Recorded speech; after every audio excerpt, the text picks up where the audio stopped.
깊은 밤, 서울의 조용한 부촌에서 사이렌 소리가 울려 퍼졌습니다. 그 평화롭던 거리 한복판, 대저택의 대문 앞에는 한 젊은 청년이 피를 흘리며 쓰러져 있었어요. 흰 셔츠는 이미 붉게 물들어 있었고 손에는 구겨진 종이 한 장이 쥐어져 있었습니다. 빗방울이 종이 위에 떨어지며 글씨를 조금씩 번지게 했죠. 별빛 꼬아온 낡은 글씨가 비에 젖어 흐릿하게 남아 있었습니다. 도대체 이 청년은 왜 이곳에 쓰러져 있었던 걸까요? 그가 남긴 흔적은 단순한 우연이었을까요? 아니면 오래전부터 예정된 일이었을까요? 오늘 그 충격적인 진실이 서서히 드러나려 합니다. 이야기 시작하기 전에 잠깐 인생 이야기 구독과 좋아요, 알림 설정까지 부탁드립니다. 비 내리는 밤, 대저택 안쪽의 불빛이 희미하게 깜빡였습니다. 넓은 거실 한쪽에서 커튼이 살짝 흔들렸고 그 사이로 회장 강도연의 그림자가 비쳤어요. 그는 정갈한 잠옷 차림으로 창가에 서 있었습니다. 유리창 너머 붉은 피 자국이 보이자 얼굴이 굳었습니다. 손끝이 미세하게 떨렸고 눈빛에는 불안이 번졌습니다. 회장님, 경찰이 이미 도착했습니다. 비서 박미라가 숨을 고르며 다가왔습니다. 도연은 대답하지 않았습니다. 그저 창밖을 바라보며 낮게 숨을 내쉬었어요. 그의 시선은 쓰러진 청년에게서 떨어지지 않았습니다. 밖에서는 구급대의 목소리가 들렸습니다. 맥박 약합니다. 들고 빨리 가져와요. 번쩍이는 파란 불빛이 담벼락에 반사되어 방 안을 번갈아 비쳤습니다. 그 빛이 도연의 얼굴을 스칠 때마다 그의 눈동자는 더 깊게 흔들렸습니다. 마치 오래전 지워버린 기억이 다시 깨어나는 듯 했어요. 병원으로 옮긴답니다. 비서의 말에 도연은 천천히 고개를 끄덕였습니다. 그래요, 옮기게 하세요. 짧은 대답이었지만 목소리엔 묘한 떨림이 섞여 있었습니다. 그는 손등을 바라봤습니다. 희미한 흉터 하나가 눈에 들어왔어요. 그 흉터는 오래전 불길 속에서 생긴 상처처럼 보였습니다. 밖에서는 기자들의 외침이 점점 커졌습니다. 억만장자 회장 저택 앞 피투성이 청년 발견. 관계는 무엇인가? 비는 거세게 쏟아졌고 번개가 하늘을 갈랐습니다.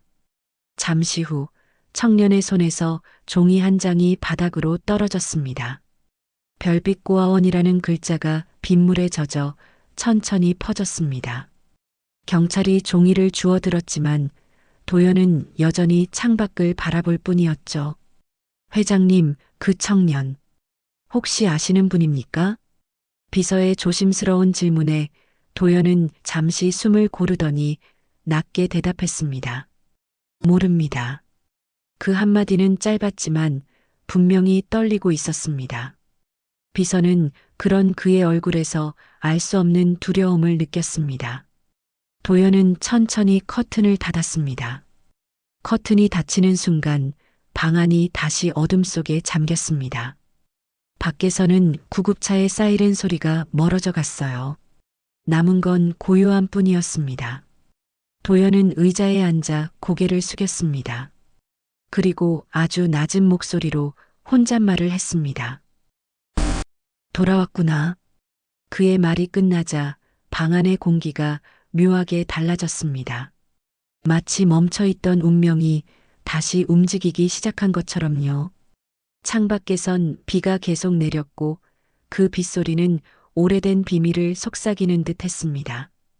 깊은 밤의 병원 응급실은 숨을 죽인 듯 조용했습니다. 희미한 형광등 불빛 아래 침대 위에 누운 청년은 여전히 의식을 찾지 못하고 있었어요. 얼굴은 창백했고 팔에는 피가 마른 자국이 남아 있었습니다. 의사들은 빠르게 움직였지만 그들의 표정은 어두웠습니다. 혈압이 너무 낮습니다. 수혈 준비하세요. 간호사의 다급한 목소리가 복도 끝까지 퍼졌습니다. 청년의 손가락은 미세하게 떨리고 있었어요. 그 손은 여전히 뭔가를 잡으려는 듯 움켜쥐려 했지만 허공만 스쳤습니다. 잠시 후 수술실 문이 닫히고 수술 중이라는 붉은 불이 켜졌습니다. 복도는 다시 적막에 잠겼습니다. 그곳에는 단 한 사람, 비서 박미라가 서 있었습니다. 그녀는 창백한 얼굴로 전화기를 붙잡고 있었습니다. 회장님, 수술은 진행 중입니다. 상태가 많이 위독하답니다. 전화기 너머로 들리는 회장의 숨소리는 길고 무겁게 이어졌습니다. 그 아이, 이름은 뭐라 했죠? 윤서진입니다. 짧은 대답이었지만 회장은 아무 말도 하지 못했습니다. 그의 침묵이 마치 오래된 문이 잠기는 소리처럼 느껴졌어요. 박미라는 병원 접수대를 찾아가 청년의 신분을 확인하려 했지만 아무런 정보가 없었습니다. 주머니에서 발견된 건 오래된 고아원 서류 한 장뿐이었죠. 서류는 오래된 종이 냄새가 났고 끝자락에는 별빛 고아원이라는 글자가 번져 있었습니다. 그녀는 종이를 조심스럽게 접어 자신의 가방 속에 넣었습니다. 이름도 보호자도 없어요. 이런 경우 드뭅니다. 접수 담당 간호사가 고개를 저었습니다. 박미라는 잠시 망설이다가 수납 창구에 신용카드를 내밀었습니다. 의료비는 제가 대신 처리하겠습니다. 익명으로 부탁드립니다. 그녀의 손끝이 떨렸습니다. 무언가 숨기고 있는 사람의 손처럼 보였어요. 복도 끝 기자 한 명이 카메라를 들고 슬쩍 병원 안을 엿보았습니다. 플래시를 켤까 말까 망설이던 그는 박미라의 눈빛과 마주쳤습니다. 여기서 촬영은 안 됩니다. 짧지만 단호한 목소리였습니다. 기자는 카메라를 내리며 속삭였죠. 회장님과 무슨 관계입니까? 그녀는 대답하지 않았습니다. 그저 뒤돌아서 복도 끝 수술실 불빛을 바라봤습니다. 시간이 얼마나 흘렀을까요? 붉은 수술등이 꺼지고 의사가 천천히 문을 열고 나왔습니다. 일단 고비는 넘겼습니다. 하지만 아직 의식이 없습니다.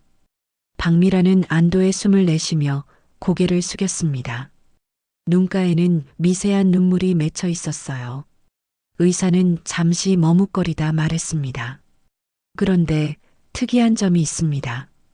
이 환자의 왼쪽 팔에 오래된 화상 자국이 있습니다. 마치 어린 시절 입은 것처럼요. 그 말에 박미라는 고개를 들었습니다.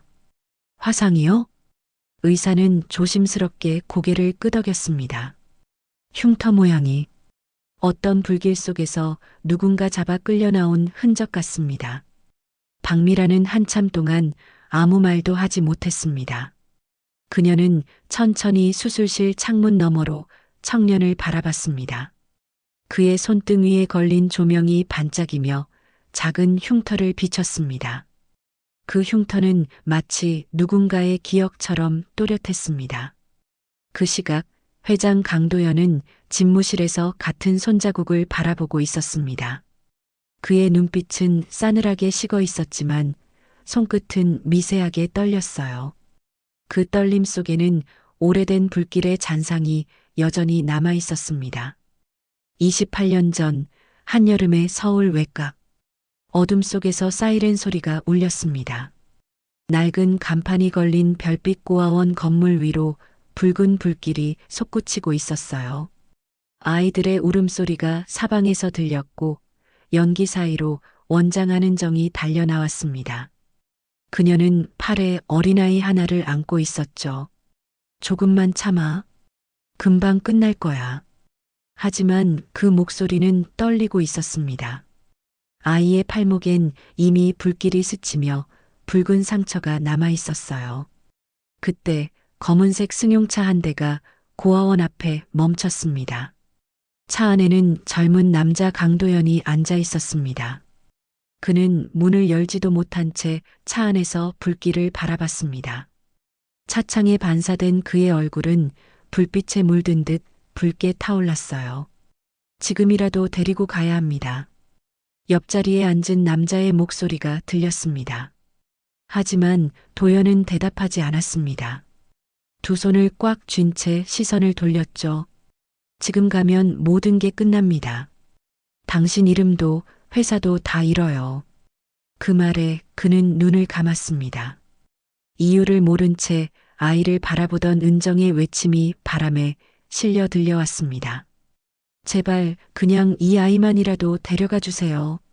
잠시 후 차가 서서히 움직였습니다. 비명이 뒤섞인 소리 속에서 도연의 차는 고아원을 떠났어요. 그는 창밖으로 마지막으로 불길을 바라봤습니다. 그 순간 아이가 들고 있던 작은 인형이 불길 속으로 떨어졌습니다. 불빛 속에서 사라지는 그 인형의 모습이 도연의 눈에 깊이 새겨졌어요. 차 안은 침묵뿐이었습니다. 도연은 손등을 바라봤습니다. 그 위에는 어린 손을 놓쳐버린 듯한 뜨거운 감각이 남아 있었습니다. 불길은 점점 번져 건물 전체를 삼켰습니다. 은정은 다른 아이들을 밖으로 내보내고 마지막으로 그 방으로 돌아갔습니다. 거기에는 작은 남자아이가 혼자 남아 있었습니다. 서진아, 일어나. 그녀는 아이를 품에 안고 불길을 뚫었습니다. 하지만 이미 문이 무너져 내리며 길이 막혔습니다. 그녀는 벽을 붙잡으며 창문 쪽으로 몸을 밀었습니다. 그 순간 유리창이 깨지며 바람이 몰아쳤어요. 그 틈으로 아이가 밖으로 떨어졌습니다. 떨어지는 동안 아이의 팔목이 유리 파편에 베이면서 붉은 상처가 남았죠. 은정은 간신히 밖으로 나와 아이가 무사한 것을 보고 주저앉았습니다. 불길 뒤에서 소방차가 도착했고 연기 속에서 구조대가 뛰어들었습니다. 하지만 그날 밤 고아원의 일부 아이들은 끝내 돌아오지 못했습니다. 하늘에서는 비가 내렸습니다. 불길이 꺼진 자리엔 검게 그을린 장난감과 인형들만 남아 있었죠. 며칠 후 폐허가 된 고아원에서 은정은 낡은 서류 뭉치를 꺼내 불태웠습니다.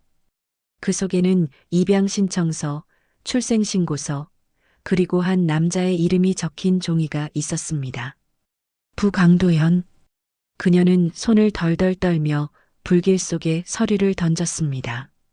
이건 그 아이를 위해서야. 눈물 섞인 목소리가 불소리 속에 묻혔습니다. 서류가 타오르며 재가 되어 흩날릴 때 은정의 손등에도 작은 화상 자국이 남았습니다. 그녀는 하늘을 바라보며 속삭였어요. 미안해, 서진아. 하지만 언젠가 넌 진실을 알게 되겠지. 그날 이후 별빛 고아원은 폐허로 남았습니다. 그리고 그 잿더미 속에서 살아남은 한 아이 윤서진은 결국 세상에 홀로 남겨졌습니다. 그의 팔목엔 그날의 상처가 여전히 선명하게 남아 있었어요. 이튿날 아침 회색빛 하늘 아래 병원 앞에는 기자들이 몰려들었습니다. 밤새 퍼진 억만장자 저태가 피투성이 청년 사건은 이미 주요 뉴스가 되어 있었어요. 카메라 셔터 소리와 인터뷰 요청이 뒤섞인 혼란 속에서 한 기자가 묵묵히 커피 한 잔을 들고 사람들 사이를 빠져나왔습니다. 그의 이름은 최진우 사회부 기자였습니다. 진우는 현장 취재보다 뒷이야기를 쫓는 성격이었어요. 단순한 사고라면 그가 관심을 가질 이유가 없었겠죠. 하지만 이번 사건에는 묘한 이질감이 있었습니다. 억만장자 회장, 고아원 종이, 그리고 익명의 병원비. 그는 노트북을 펴고 조용히 메모를 남겼습니다. 강도현, 별빛 고아원, 윤서진 세 단어의 연결고리 확인 필요. 진우는 병원 내부로 들어갔습니다. 보안 요원은 그를 막으려 했지만 그는 익숙한 손짓으로 명함을 내밀었죠. 서울일보입니다. 환자 상태 확인만 하겠습니다.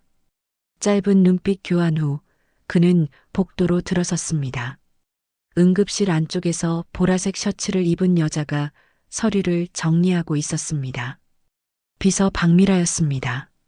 진우는 그녀를 보며 직감적으로 느꼈어요. 이 사람 뭔가 숨기고 있군. 그는 조심스레 말을 건넸습니다. 어젯밤부터 병원에 계셨죠? 그 청년 관계자입니까? 박미라는 고개를 들지도 않은 채 대답했습니다. 언론의 추측은 도움이 안 됩니다. 짧고 단호했지만 그 말투엔 미묘한 떨림이 있었습니다. 진우는 가볍게 웃으며 말했습니다. 익명으로 병원비를 지불하신 분이 있다던데 혹시 회장님 지시입니까? 그 말에 박미라의 손이 잠시 멈췄습니다. 그녀는 서류를 정리하는 척하며 시선을 피했어요. 그건 병원의 행정 문제일 뿐입니다. 그녀의 목소리가 낮게 깔렸습니다. 진우는 고개를 끄덕이며 병원을 나섰습니다. 그러나 이미 머릿속에는 퍼즐이 그려지고 있었죠. 그는 스마트폰을 꺼내 검색창에 별빛 고아원을 입력했습니다. 결과는 단 하나.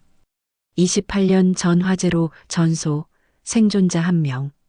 기록 대부분 소실.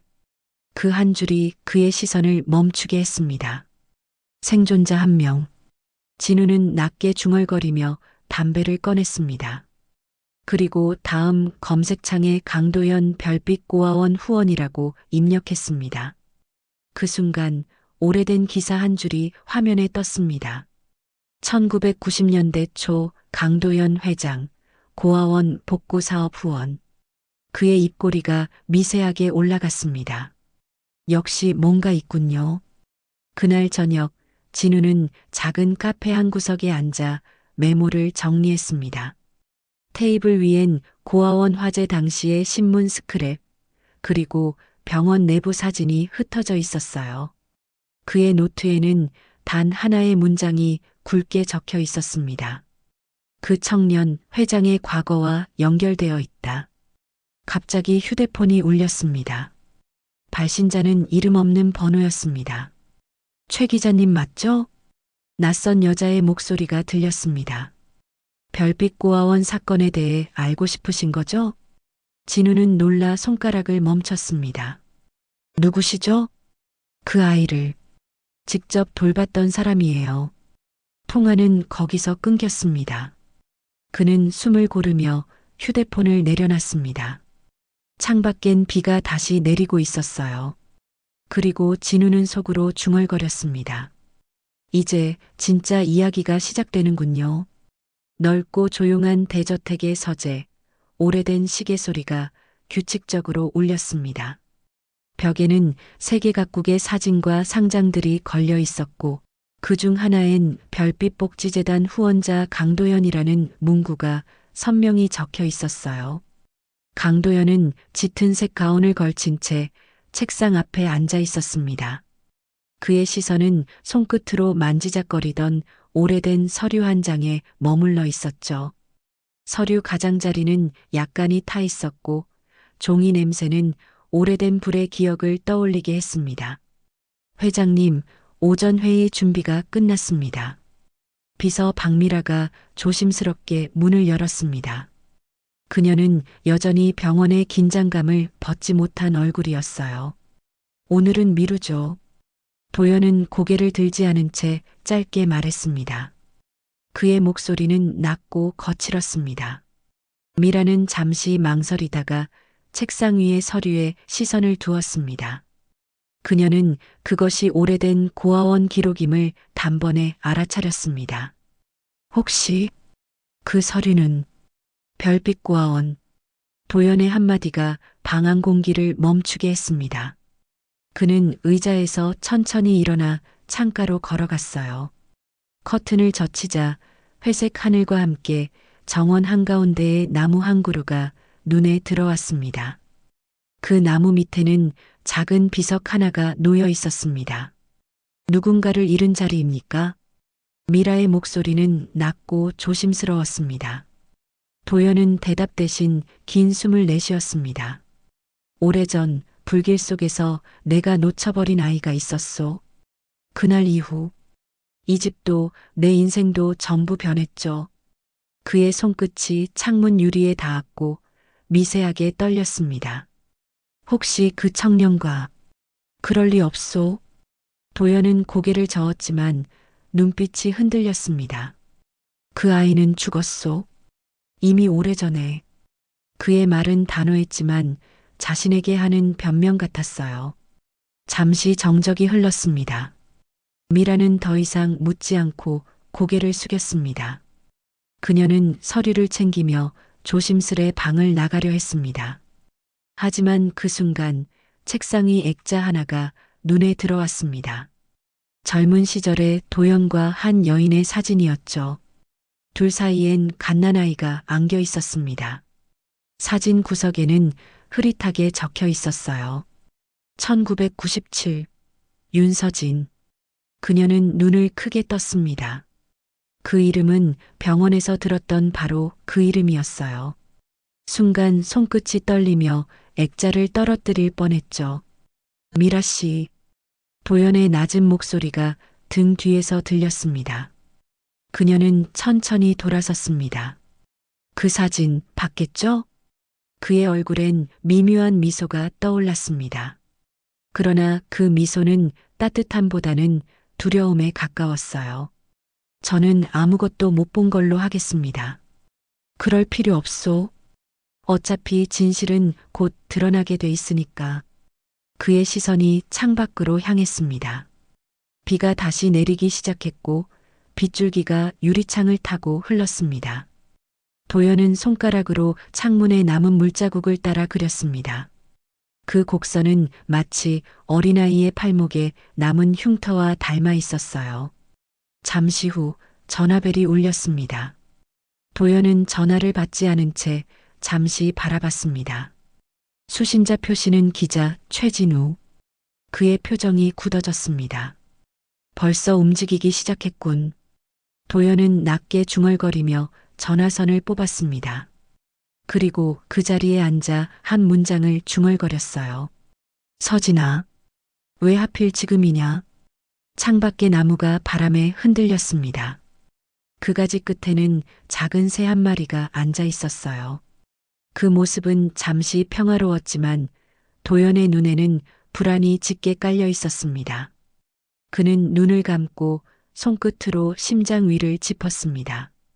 그곳엔 아직도 지워지지 않은 불의 흔적처럼 뜨거운 맥박이 뛰고 있었어요.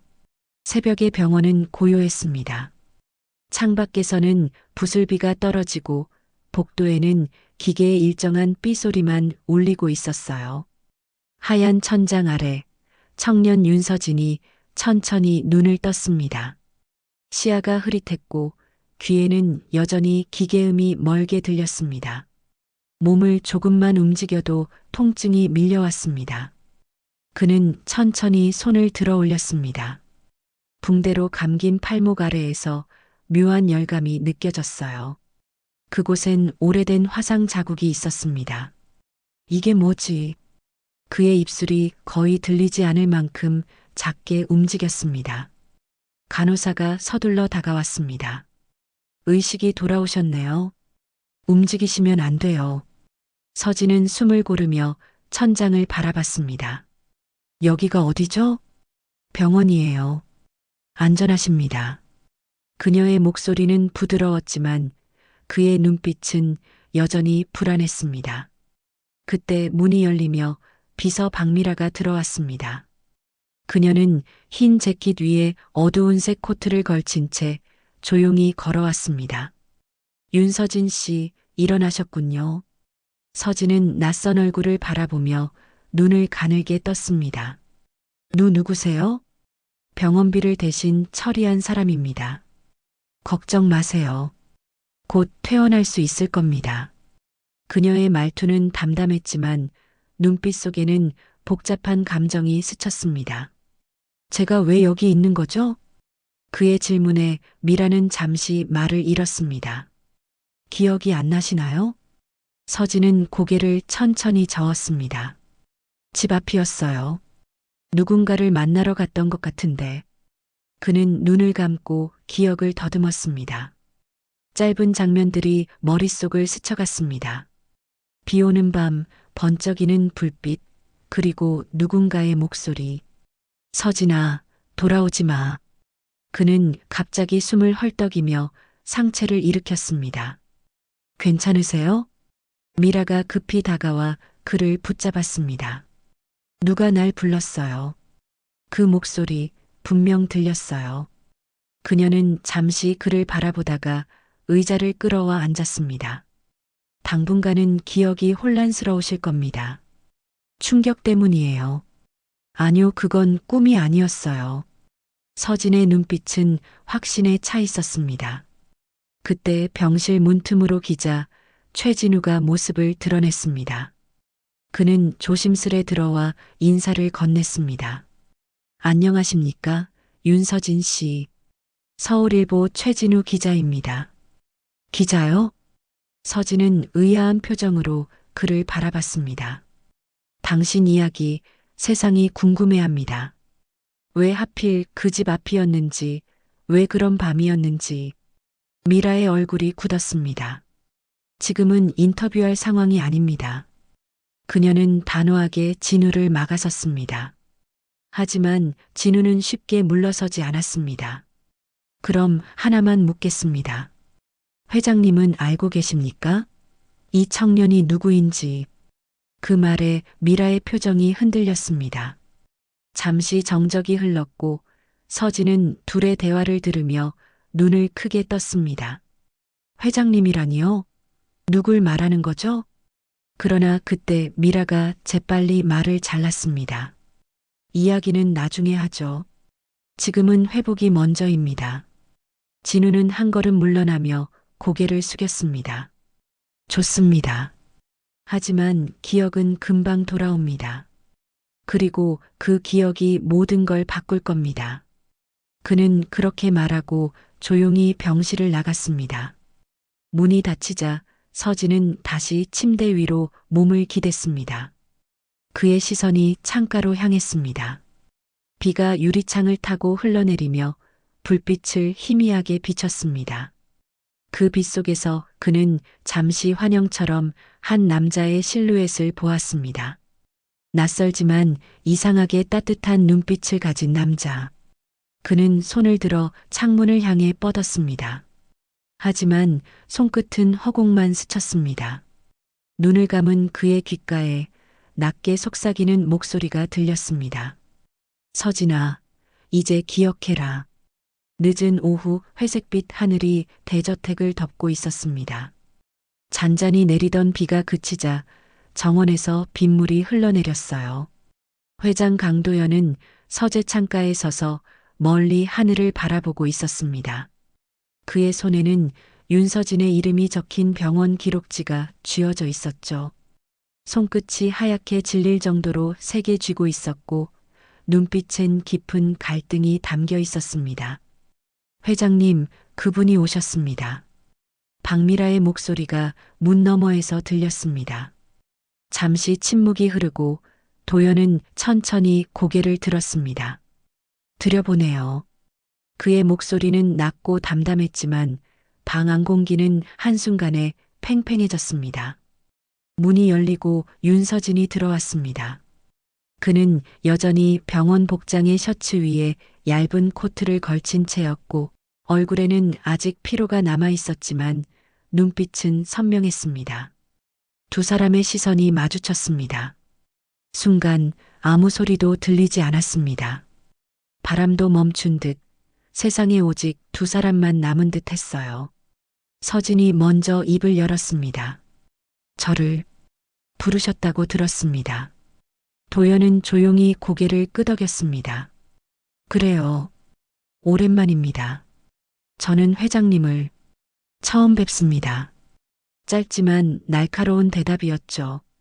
그 말에 도연의 입가가 잠시 떨렸습니다. 그럴 수도 있겠지요. 하지만 나에 대해 들은 건 있을 겁니다. 기사에서요.